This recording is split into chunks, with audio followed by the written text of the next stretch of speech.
Hello. I'm sort of accepting that these videos are going to come out on Saturday, which is the day before new chapters come out for me. But I don't really care anymore. I doubt you care. So, few things about the upcoming videos.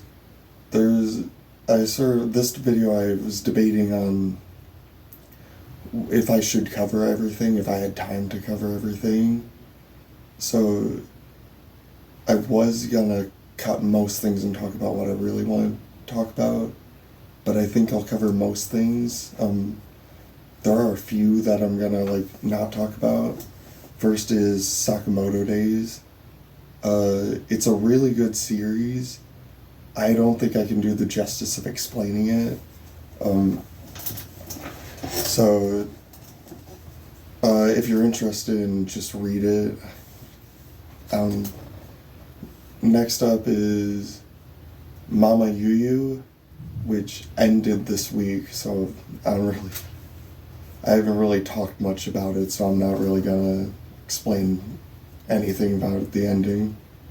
And then Kagurabachi and Shadow Eliminators.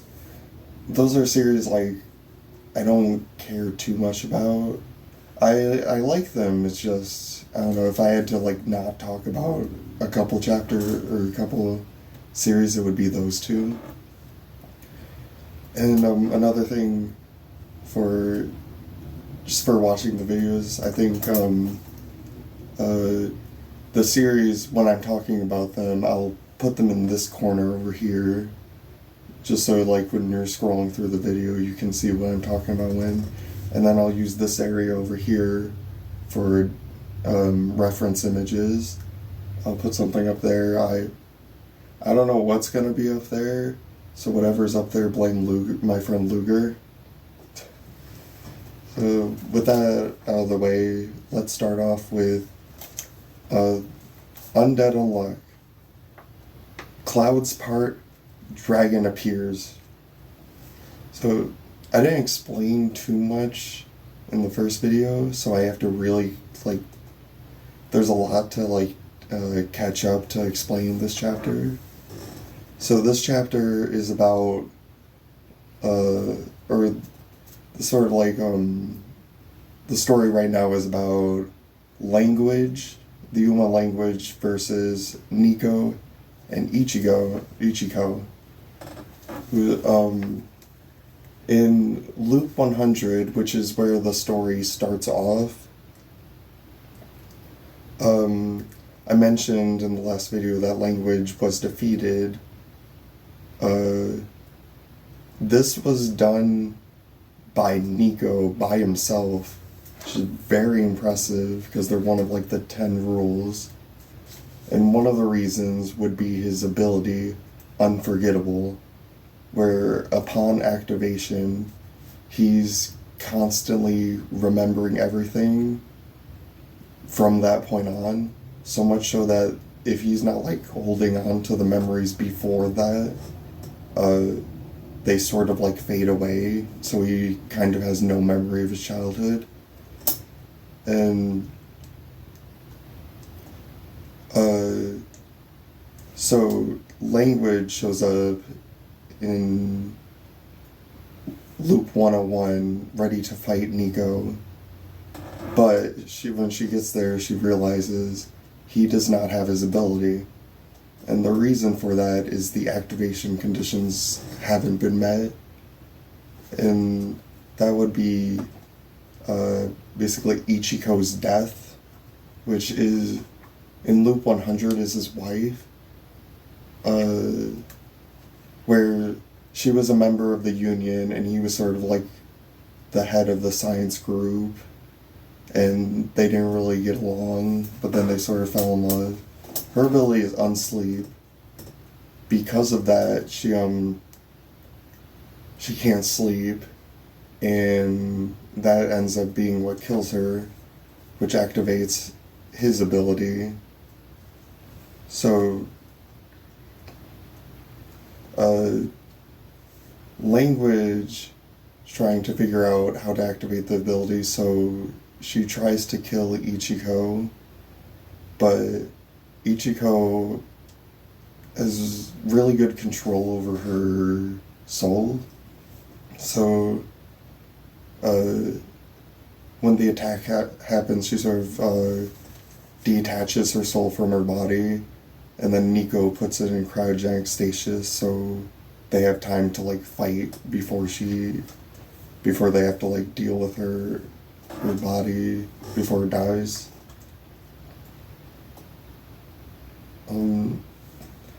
So they start the fight anyways, and it's a game of Shiritori, which is a game where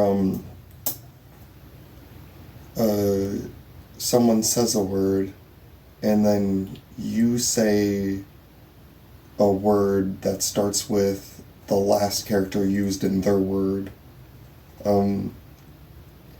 So, for example, the fight starts, and Shiritori, the last character in Japanese, is Ri.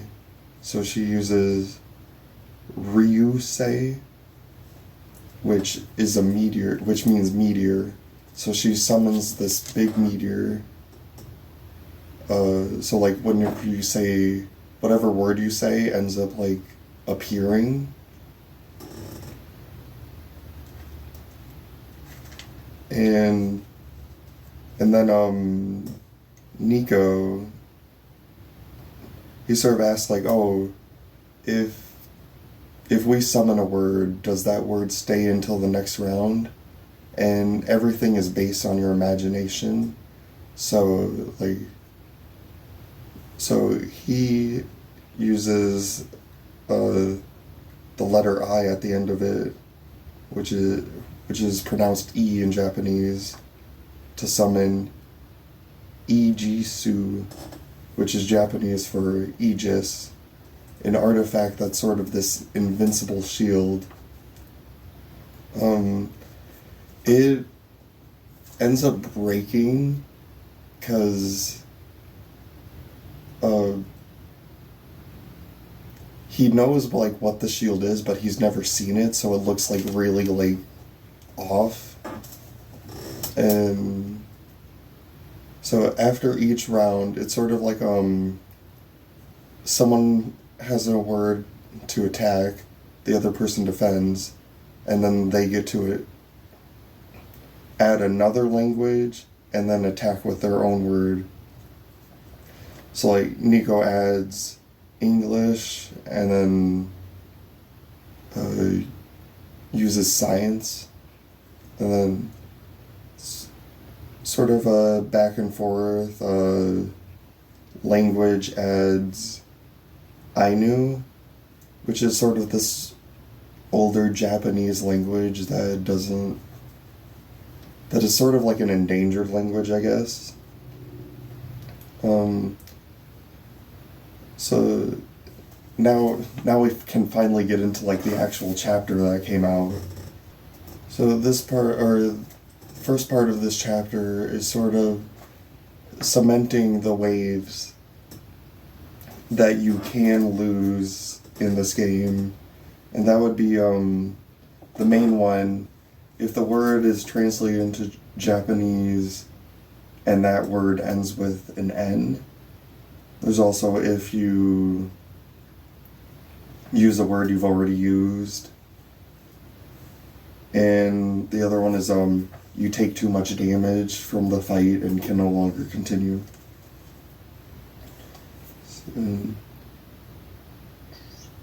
Moving on to that, we have Nico adding French, and summon, the last letter was W, so he summons wall, in Japanese, Kabe.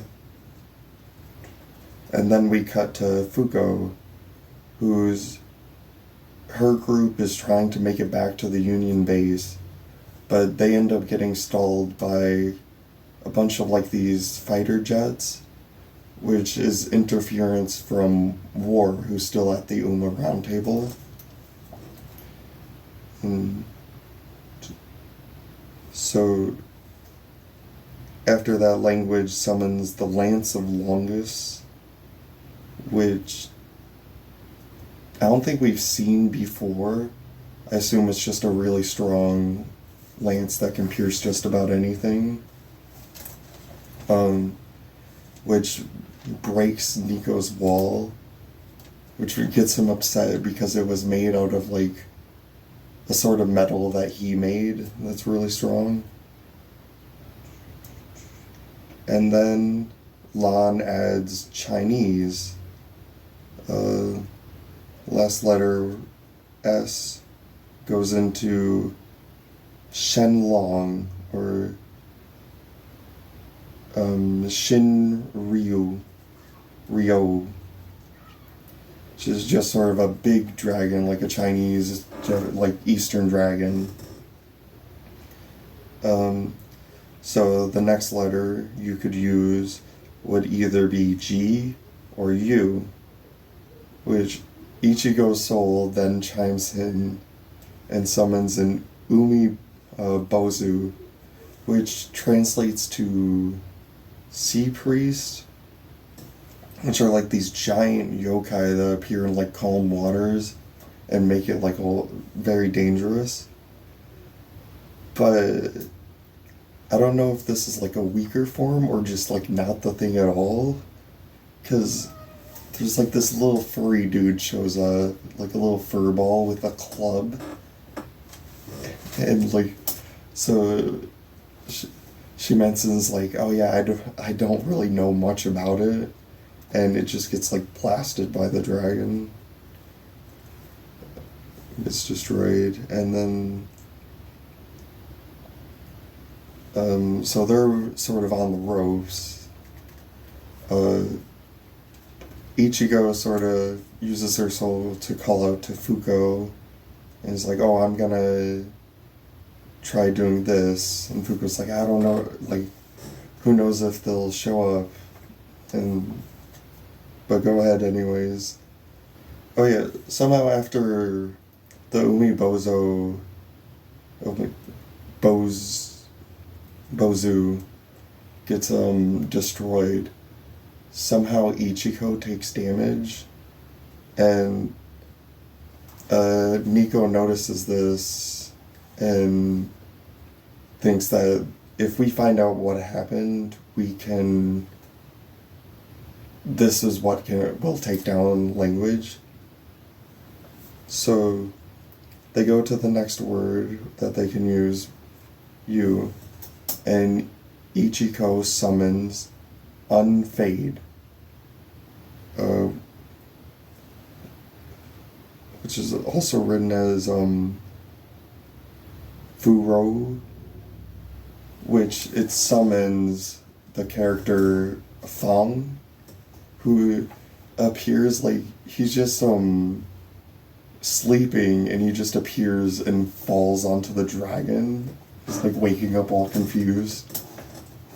So next chapter we'll get to see him fight and stuff. And so Fong, he is this martial arts master that is sort of the mentor / father figure for this other character named Shen, which is a very popular character, very important character to the story. And Shen was the martial artist who taught Fuko how to fight in Loop 100. So Fuko in Loop 101 ends up finding Fong, and they sort of had this deal because Fong is sort of the cause of Shen's tragedy, where he lost his sister. They were like forced to fight, and he ends up losing her to his ability. So the deal is sort of like, hey, as long as you don't kill anyone, you can challenge me at certain points. So Fong sort of becomes, he's obsessed with like fighting strong characters. So he becomes obsessed with like just focused on trying to beat Fuko. So that's gonna be a fun chapter next week. Moving on to Mission Yozakura Family. The title of this chapter is Alpha's Blooming. So the last set of chapters have been focusing on Alpha and Hifumi's bloomings. So Hifumi already awoken her ability, which I believe is like infinity, where she can summon sort of like infinite energy to fight with. Well, this chapter, like the last page of the last chapter, Alpha just awoke into his blooming, where his sort of forehead ends up looking like its third eye. And when someone, like, their blooming activates, they sort of get like this 5-petal cherry blossom in their eye. So he sort of ends up with that. And he sort of finds himself within his own mind seeing like a bunch of images, and they look as if they're images from the future. Like, sort of his father, like, it's Tayo, looks like he's dead in front of Asa, is like one of them. And sort of all comes like shattering around him, and he's about to fall. But then Kengo appears, and like, oh, if you think you're gonna fall, then you'll end up falling. And so Kengo is using his blooming, which is assimilation, so he can sort of enter people's minds, which sort of helps with disguises, because now he can imitate their memories too. So he's helping Alpha out inside his mind, and they make their way towards this door that's the exit, but that ends up like shattering. So Alpha is sort of like the third eye sort of ends up swirling into like this black void, and so before they lose him, Tayo shows up, and he manages to calm Alpha down using sort of this trick that he uses to put Alpha to sleep, where he sort of twirls his finger around Alpha's forehead, and this calms Alpha down, and he ends up returning back to normal. So now that all the serious stuff is done, everyone's like, oh sweet, Tayo's back. And Shion and Kengo start joking about Tayo being like a bad dad because he left Alpha for so long. And I think it's Nano is like guys, he doesn't know you're joking. And Tayo just looks so sad. He's like, oh no. So Tayo was with Mutsumi, but they ended up showing back up at the base at the same time that Kyoichiro and Hifumi did.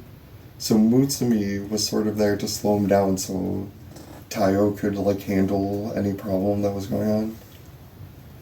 So Hifumi and Kyoichiro show up, and they're so worried about him, and they're like happy that he's perfectly fine. So we move on to the last page, and it's time to start the the final stage of of the second mission Yozakura front lines, and we have this. We have the page with all of them standing together, and then on the bottom you just see Asa's eyes, which I did not bring up. He has, I don't know if I did bring it up or not. He has really creepy eyes if you ever see a photo. And so let's move on to the next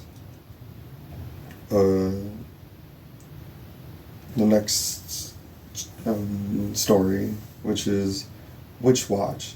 Title of this chapter, Punctual Man. We start off with Nico practicing on her spelling. So she's like writing snail, but she forgets the I. And then we have Kanshi, who is like also writing stuff down, and he's making a schedule for himself because he's like always like waking up late and stuff. So he got scolded by Morihito, who really acts like the dad of like their group. So he decides to make a schedule, and then he sort of like walks out of the room, and Nico remembers a spell that she thinks can help Kanshi. It's a spell that will basically, he'll do exactly what's written down on the paper, and so she doesn't know like whether it's like, oh, he can only do what's on the paper and nothing else. So it's like, just in case, we'll write down stuff like go to the bathroom, and like sneezing, like here's the time for you to sneeze if you need to. So Kanshi walks back in the room and she casts Schedule Do It. And it's like, don't just cast spells without warning me. So it goes on to the next day, and everything starts off really good. He wakes up, gets ready without even really having to think about it. And so it's all fine until they start going to school, and then he starts sneezing. So the rest of the chapter is sort of filled with like gags of like him like he really needs to go to the bathroom but can't leave, and then when it's time for him to go to the bathroom, he just like gets up and like oh, I'm leaving. And then you have after school he had to help the cleaning committee, but the way clean was written, the C was too far from the L, so he just ends up like leaning. Oh yeah, and during like the middle of the day, he wrote down break, but he didn't write down lunch, so he couldn't eat his lunch. And so finally, like, school is over, he's heading home. The last thing he has to do is stroll by the river. But he can't remember if Nico wrote down stroll, or if it was like written as like STOL, so like stole. So he's afraid he's gonna steal something. And so he's like running away from like where everyone is.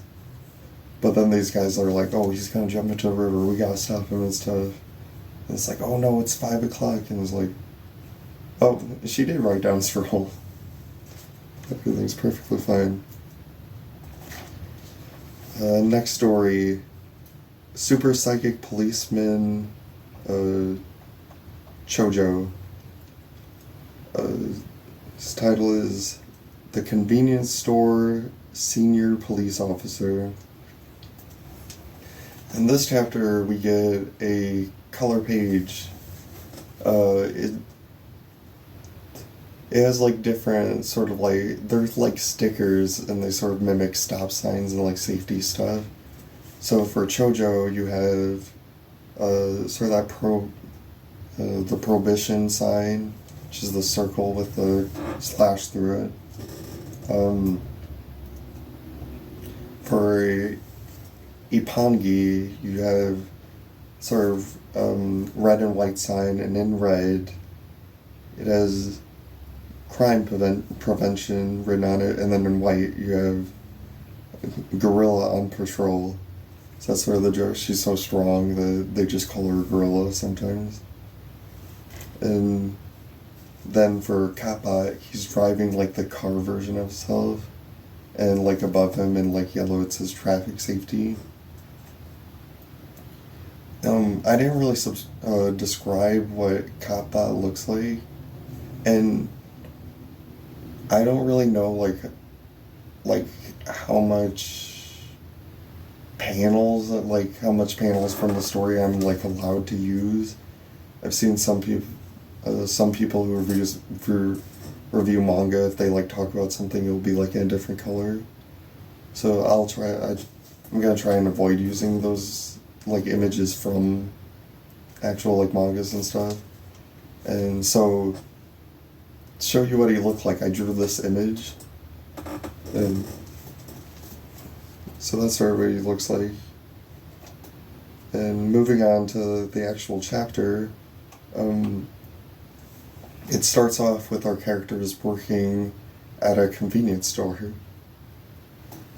So why are they really doing this? It cuts back to like a day earlier where a girl named Erica walks in, and she's the neighborhood association president. And she sort of gives this job to the police force, which is just the three of them, that there's a shoplifter at this convenience store, and the workers and the manager have been like so busy trying to capture him that they're so exhausted they can't really run the place anymore. So the station is put in charge of just working there and like hopefully capturing this shoplifter. You get this scene where Chojo, he's really excited to work there because you get like candy, soda, ice cream. You can read Shonen Jump as soon as the magazine comes in, and the drawing they use is actually the cover of the issue that this series was introduced in, which is pretty interesting. So he's really excited to work the cash register, and he's like, oh, I get the first customer. And then this guy comes in and he's like, oh, I'm here to pay my gas bill. So this convenience store, is really convenient because it has stuff. It's like a post office. It's a place where you can pay bills and taxes, and you can like pick up stuff that you ordered online.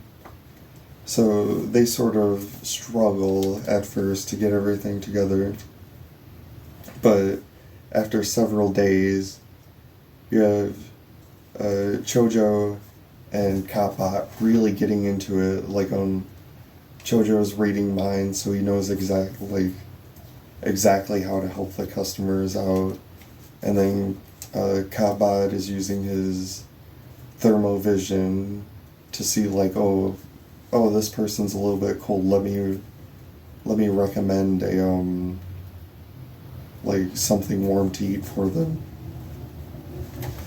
And they sort of get upset at like Pongo because she's not on their like level of passion. They're like, oh, Ipango, your passion is like ice cold.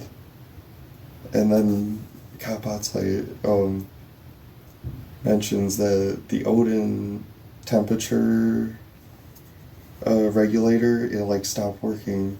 It's like, we gotta do something before the Odin turns as cold as Ipangi's passion.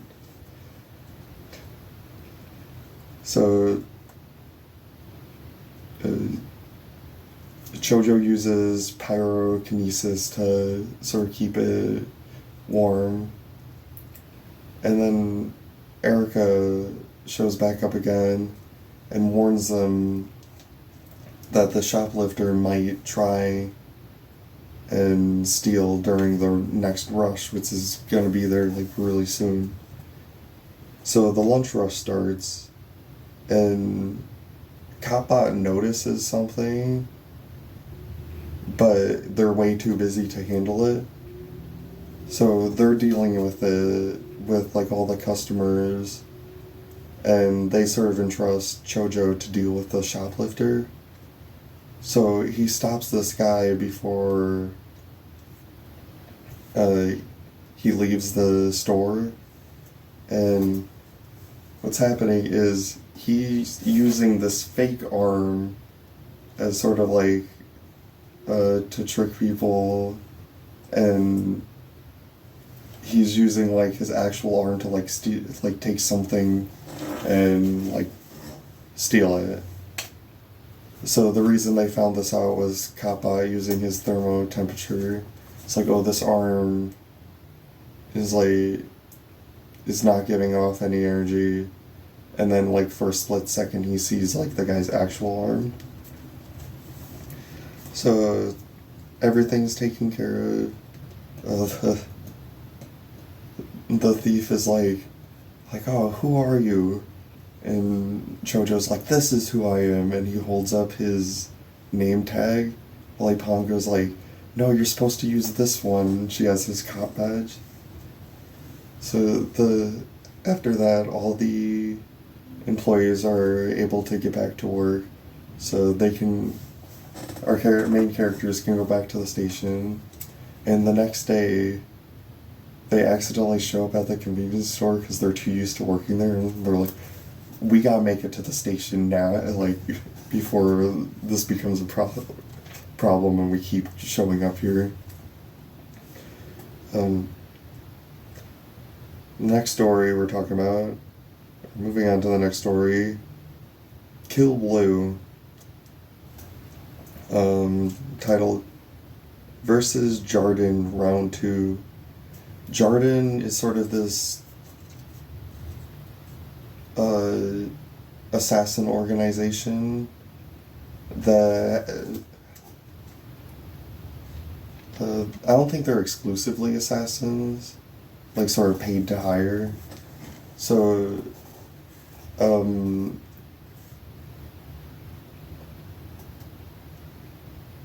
Ogami has like had to fight a couple of them before, and they're sort of like hired to capture Noreen. And so this group took the entire home ec club, put them on a bus, and was planning on sort of making an accident, make it look like an accident, and get rid of the entire club, and then hand Noreen over to like whoever they're supposed to. So there's a fight between like two of the members, and so Ogami takes on one of them, and then this one character, I sure wrote his name down. He's like, oh, I did write his name down somewhere. Yeah, Shido. He fights like another one, and so last chapter, they end up defeating both of them. So the fight on the bus is over, and they order the driver and this other member of the group who was acting as like this tour guide, and sort of like bring them back to where they're supposed to, but they get taken to a rest stop. It's like, we told you to like keep moving, why would we stop? It's like, it's fine, Shido's like, it's fine, we just had like a big battle, we could use like a breather. So, while Ogami sort of watches over the bus, Shido goes to the vending machines to get them something to drink. And Ogami starts interrogating the tour guide lady, but she can't really give him any information. And he looks over at Shido, and Shido like walks over to a chair and just sort of like falls asleep. So Ogami goes to like check out what's going on and takes the keys to the bus with him so they can't go anywhere. And is like finds out Shido fell asleep, and he's like, Shido knows that this is like no time to rest, so he wouldn't fall asleep. Someone had to put him asleep. And that's when the new boss of Jarden shows up. Like, he sneaks up on Ogami, where Ogami mentions, like, I only read like, I was on high alert, and I still only read this guy as, like, a regular civilian. So they're sort of having their conversation. They find out, like, oh, this is, like, a family man, and yeah, he's still, like, this, like, really good assassin, probably. And all of a sudden, a bunch of, like, cars at the station start exploding, and you see the bus start up. So the new boss mentions that he gave, like, an extra key to them. So to prevent them from getting away, Ogami, like, starts shooting at the bus, but all of his, like, shots, all the bullets get shot down by this new boss guy. And so Ogami then gets captured by, like, this strong girl in, like, this bunny mascot costume, and she takes off, like, the head of the costume. She sort of has stitches, which is similar to, like, the last, like, a character Ogami had to fight last time he had to fight Jarden members. And so the boss drives away thinking, like, oh, he'll never be able to get away from her. But as he's driving, he notices in, like, the back of, like, this truck a reflection, and Ogami appears on his roof in his adult form. So there's gonna be a big fight break out next week between them. Next story, I'm not gonna get this name right again. Akane-banashi.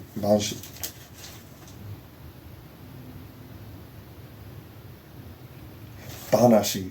That's why I was not getting it right. Okay. Akane-banashi, titled Butt Out.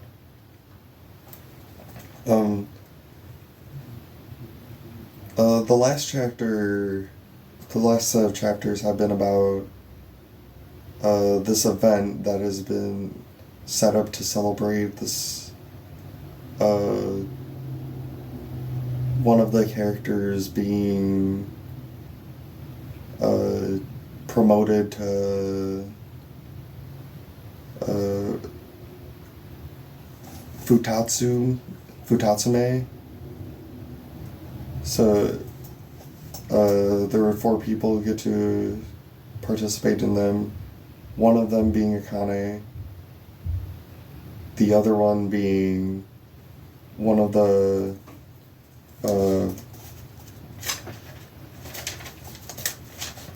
what was it?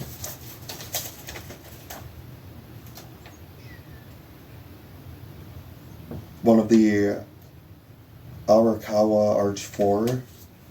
So, this member is Master Tyson, who is like the only one that can recommend Akane, or the only one that like possibly will recommend her for Futatsume. So his performance finishes up, and Akane brings him some water backstage, and he decides, he was told by his master, who is another one of the Arch 4, to not recommend Akane for a promotion, but he decided after her performance that he's gonna go ahead and do it anyways. But just as he's about to say he's gonna do it, his master shows up. But everyone sort of like tells him off, including Shiguma, who is Akane's master, and another one of the Arch 4, I believe. But he can't recommend Akane for promotion because you can't recommend your own students. It wouldn't be really fair. So Tyson's master leaves. He gets really upset, and then Maikaru, which is another one of Shiguma's students, shows up and talks to Tyson's master, and Tyson's master was like, sort of like, oh, that Shiguma, he's none of his students have ever even become Shin Uchi, who's like the third level of like a Rakugo performer. And so Maikaru shows up, and he mentions that he has a promotion, where sort of ends up with like them like getting ready to talk. And we'll move on to the next story. Blue Box. Title for this chapter, Let's Replace It. Last chapter, Taiki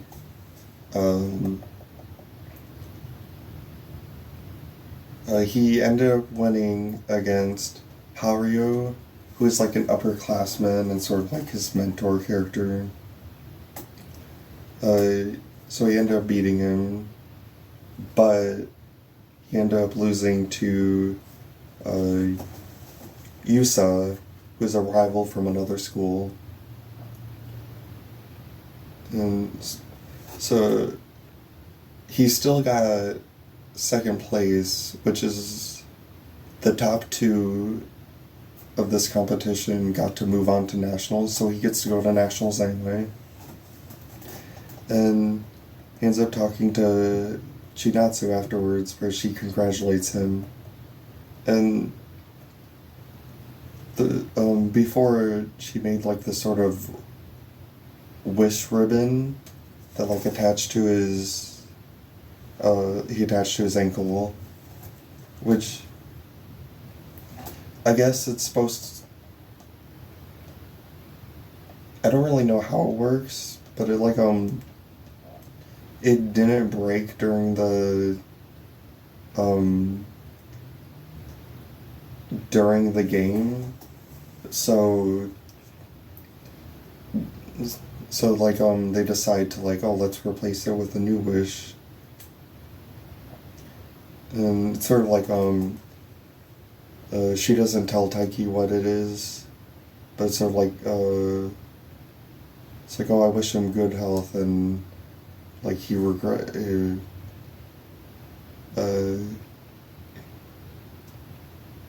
um, there's like no regrets in like whatever he does, stuff like that. As for Haruo, he's still able to go to nationals through uh, through like a doubles team with Nishida, who's sort of this upperclassman character who's like really high energy, sort of gets people pumped up. As for everyone else, they're really excited for summer, and summer's still nationals, I guess, will take place in summer, and so everyone's getting excited. And then there's this one girl who's wondering about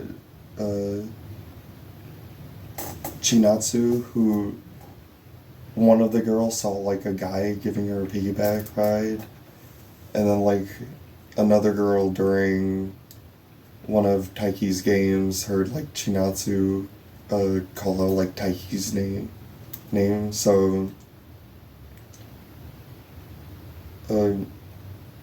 She's sort of like, oh, I wonder if Taiki is like, if they're like dating or something.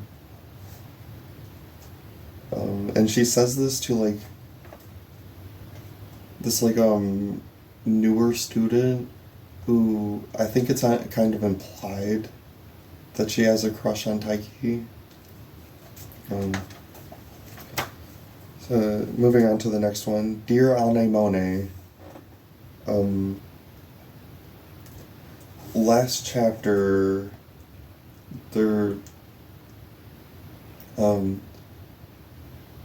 we had sort of revealed that in the first chapter, they showed up to the island, and everyone's a bunch of like the people who showed up in the group are getting killed off by like monsters on it, and this chameleon who like perfectly transformed into like one of the people they were looking to save ends up killing this guy with like piercings. But it turns out like this the piercing guy sort of like came back to life because like the chameleon also like got killed, and the reason sort of for this, I guess, is we get an explanation from this one girl from the group. There's these people called adapters who are humans that have like animal or plant DNA inserted into their cells, which allow them for transformation. So while Anemone and like the other plant girl are fighting, a praying mantis guy was sent off to find these two girls who were like with the main character when they entered the research lab. So he ends up finding them. One of the girls faints, and then the other one transforms into a wolf, and she reveals that she has like this she's one of these adapters, and that she was originally from the island, where she was like raised by wolves, and one day she couldn't like keep up with them running, so she adapted to like these wolf powers, and when she turned 10, she was taken in by the government, and they taught her how to be human, how to talk, how to walk, and how to use her like powers. So the mantis guy is like, what are you? And she kills him like really easily. It's like, what's the point of telling someone who's already dead? Sure. This story has like a lot of creepy imagery and like very bloody. So just watch out for that if you're gonna start reading it. Next up is Nue's Exorcist. I hope I'm pronouncing that right. Chapter title, Please Help Us Level Up. It starts off where last chapter sort of left off, where a bunch of levels 4 spirits, very powerful spirits, are having a meeting talking about like the Hio's resurrections and stuff. And they have this item that, like, the last sort of arc the characters were fighting to get, which was an object that could speed up one of the Hio's resurrections, which they wanted to get for Nue, but it ended up being cut in half. And the level 4s are like, well, at least we have that, where we successfully managed to like delay her resurrection. And their next goal is to target the Exorcist and destroy this ritual blade that is used to seal the Hyo. And if that gets broken, they like no longer have to be afraid of being sealed away. So then we cut to Nue's group, which it turns out with the object, she's still able to, with the help of the Exorcist, so she's gonna like work on that. Meanwhile, she wants to train with Yajima to sort of get him to level up. And as she's sort of talking about this, she all the other girls overhear him, and they beg to help, like to gain training with her, like train alongside Yajima. Nue mentions that she can only manifest like one room for training, and only one other member can train with Yajima. So they sort of the girls go off to sort of debate who will get the spot. And so they start racing, and Kazusa,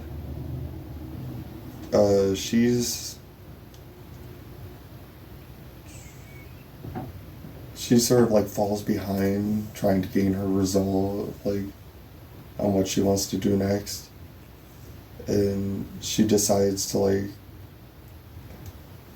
go like all in on training, and so like they can't beat me on speed, so she starts running.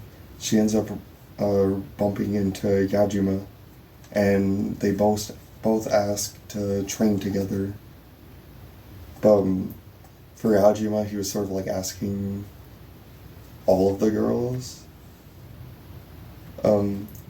So I think Kazusa is going to train with Yajima, but it turns out Nue was sort of lying that she can create another room.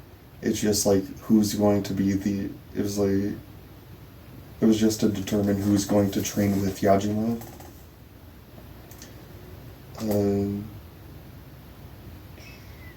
So training arc next chapter probably. Next story, 2 on Ice, title Genesis Day 0. We end up getting the results for the last competition, which was just between Kasari and Hayuma versus the only people that could like they're the only pairs that could compete in this competition is those two versus a girl named Aya and Takayuki.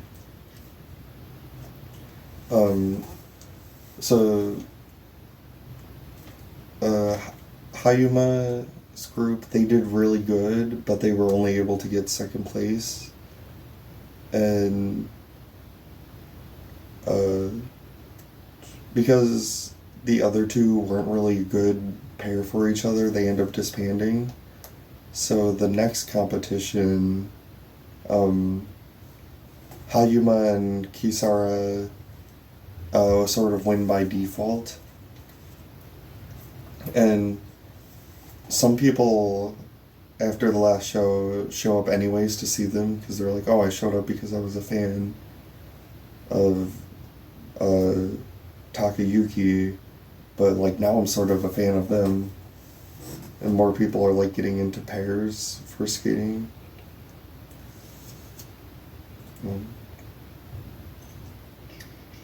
And they were sort of being coached by this other group of pairs, like this brother and sister. But they want to sort of focus on their own skating. So they're working on, they sort of have like a new coach lined up for them. And the chapter sort of ends with, we sort of get scenes with like other members that we sort of met, like groups of pairs, and we see sort of like this new pair form with like other characters. And so the last scene of the chapter is this TV company, and they're debating like, oh, what are they supposed to air? And it's like, oh, let's like Takayuki sells with views and stuff, but if we're able to like sort of market pairs, it will probably be like really good in the future for them. So moving on to our next story, or the Elusive Samurai, the titled Shizuku, who, the word I was looking for last video was like steward, and the chapter sort of ends up like with this sort of like debate between her and Moro Nao, who is the steward of the main sort of like bad guy. Sort of like, oh, who's like the better steward and stuff. And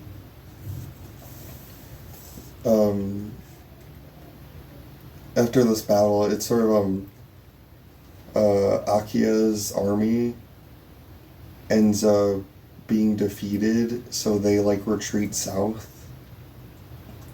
But like as everyone's retreating, we find out Shizuku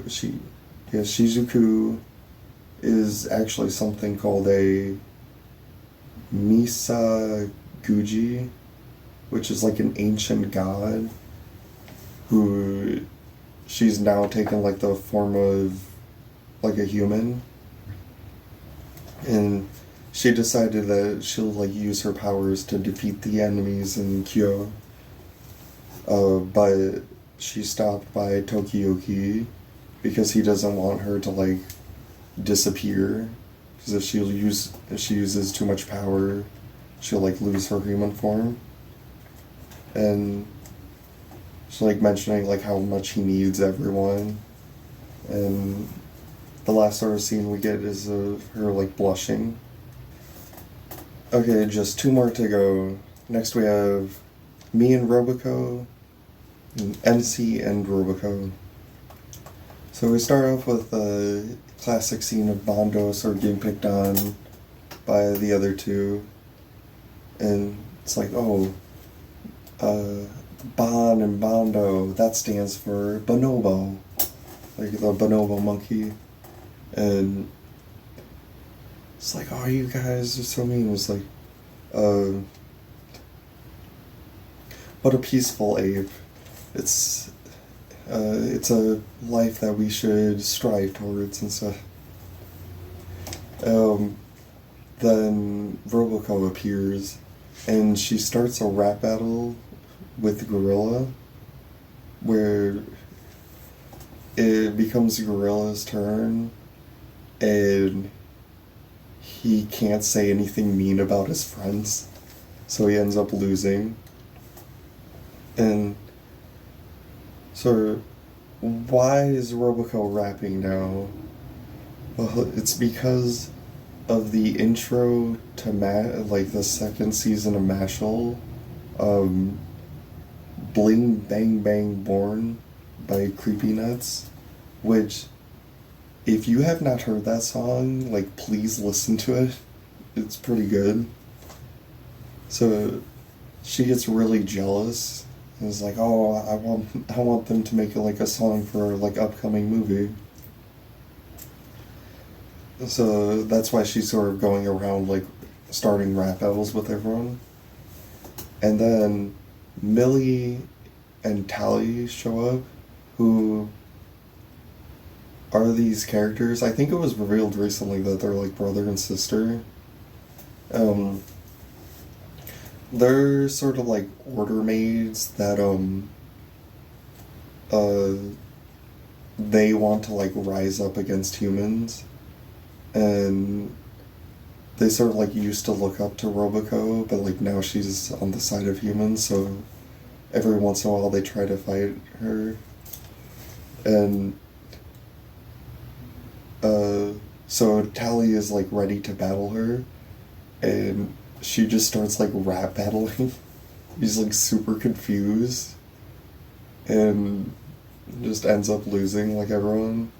So she's going around town challenging more people and stuff until she gets to like the top rapper in the town and beats him. And it's like, oh wow, you're so good at this. How did you beat everyone? And it turns out she had like a rap prepared for every single one of them. And Bondo's like what? So this entire time you were like ready to fight, but like no one else was.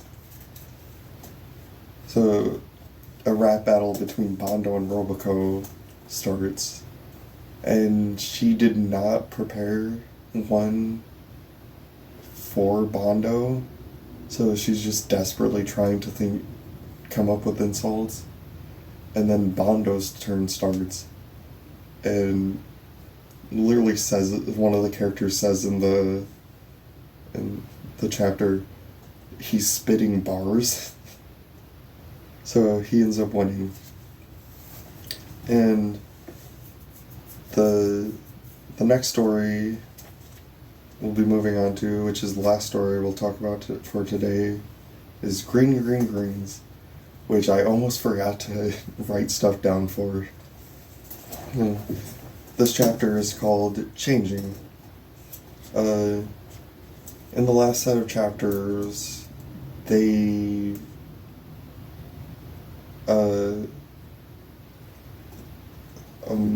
so the group works at like a driving range, mainly for like, if they work there they can sort of use the driving range for free, and all the workers sort of like came together and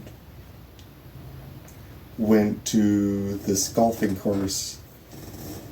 And so they just like wrapped up like golfing, and now they're celebrating at like a restaurant. Yasake, his score was 126, and he managed to get 2 birdies. So that's pretty good for like someone who like just started a few months ago. As for everyone else, the lowest score, which Oga got, was 71, while the highest was 82.